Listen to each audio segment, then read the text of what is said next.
सोलापूर महानगरपालिकेच्या पहिल्या सर्वसाधारण सभेत शहर अध्यक्षा रोहिणी तडवळकर यांनी पक्षातील नगरसेविकांचा आवाज दाबण्याचा प्रयत्न करत थेट त्यांच्या व्यक्तिस्वातंत्र्यावर गदा आणली।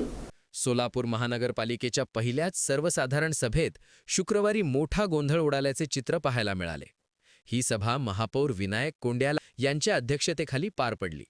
मात्र सभेच्या सुरुवातीपासूनच वातावरण तणावपूर्ण होते। स्वीकृत सदस्याच्या विषयावरून एकीकडे सभागृहात गोंधळ सुरू असतानाच दुसरीकडे भाजपच्या नगरसेविकांना प्रभागातील प्रश्न मांडण्यापासून रोखण्यात आले। शहराध्यक्ष रोहिणी तडवळकर यांनी सभागृहात बोलणाऱ्या काही नगरसेविकांचा माईक बाजूला करून त्यांना खाली बसवले। प्रभाग क्रमांक 7च्या नगरसेविका श्रद्धा किरण पवार तसेच प्रभाग क्रमांक 15च्या नगरसेविका श्रीदेवी फुलारे या आपल्या प्रभागातील विविध समस्या मांडत असताना त्यांना बोलू देण्यात आले नाही। फक्त अभिनंदन प्रस्ताव होईल म्हणून आणि आता सदस्यांचे प्रस्ताव स्वीकारले जात आहेत। मग माझं एवढंच होतं की मी प्रभाग क्रमांक 7 मधील असून किंवा शहर उत्तर मधील नगरसेविका असून माझा प्रस्ताव स्वीकारला नाही का? काही लोकांना टाकून मग तुम्हाला घ्यायची ताकीद आहे का? मला असं वाटतंय महापौर साहेब, काही लोकांना टाकून मग तुम्हाला घ्यायची ताकीद आहे का? मला असं वाटतंय महापौर साहेब, काही लोकांना टाकून मग तुम्हाला घ्यायची ताकीद आहे का? मला असं वाटतंय महापौर साहेब।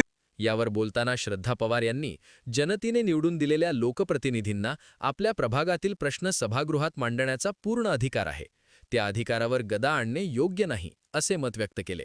वास्तविक पाहता रोहिणी तडवळकर या अनुभवी आणि सभागृहाचे कामकाज जाणणाऱ्या नगरसेविका मानल्या जातात, त्यामुळे त्यांच्या या भूमिकेवर आश्चर्य व्यक्त केले जात आहे।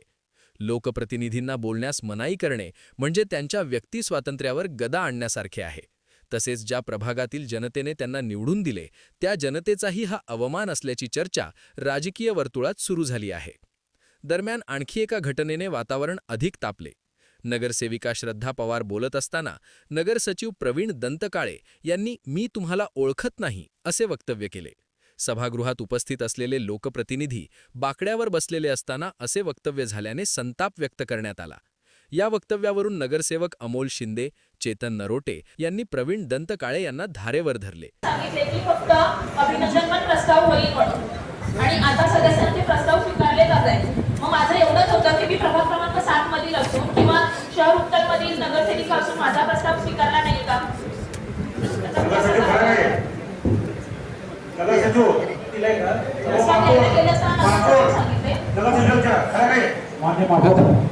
माझे महापौर साहेब, या ताईंना मी आजच पहिल्यांदा पाहतो।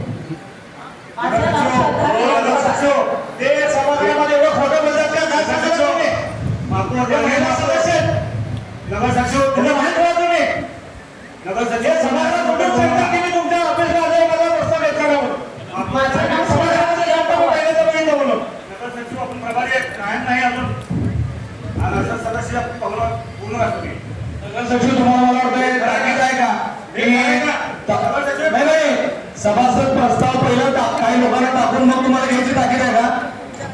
मला असं वाटतंय महापौर साहेब, नवीन पाहिजे मानतोय वरते नगरसचिव, पहिला झेरॉक्स कॉपी द्या, मग हॉटेलला पाठवतो, मग इकडे विचारतो, मग दादा काय म्हणते, मग आणि असं काय नवीन पाहिजे काढू नका। आमच्या भगिनीने काय वेगळा प्रस्ताव दिला नसेल, प्रस्ताव माहित नाही, पण मला समजलं नाही आमची भगिनी येते प्रभाग 7 मध्ये येते माझी। मात्र या सर्व घडामोडींवर शहराध्यक्षा रोहिणी तडवळकर तसेच इतर काही नगरसेवकांनी स्पष्ट भूमिका न घेतल्याने नाराजी व्यक्त केली जात आहे। महापालिकेच्या पहिल्याच सर्वसाधारण सभेत सत्ताधारी पक्षाच्या लोकप्रतिनिधींनाच बोलण्यास अडथळे येत असतील तर पुढील कामकाज कसे पार पडणार असा प्रश्न या निमित्ताने उपस्थित केला जात आहे।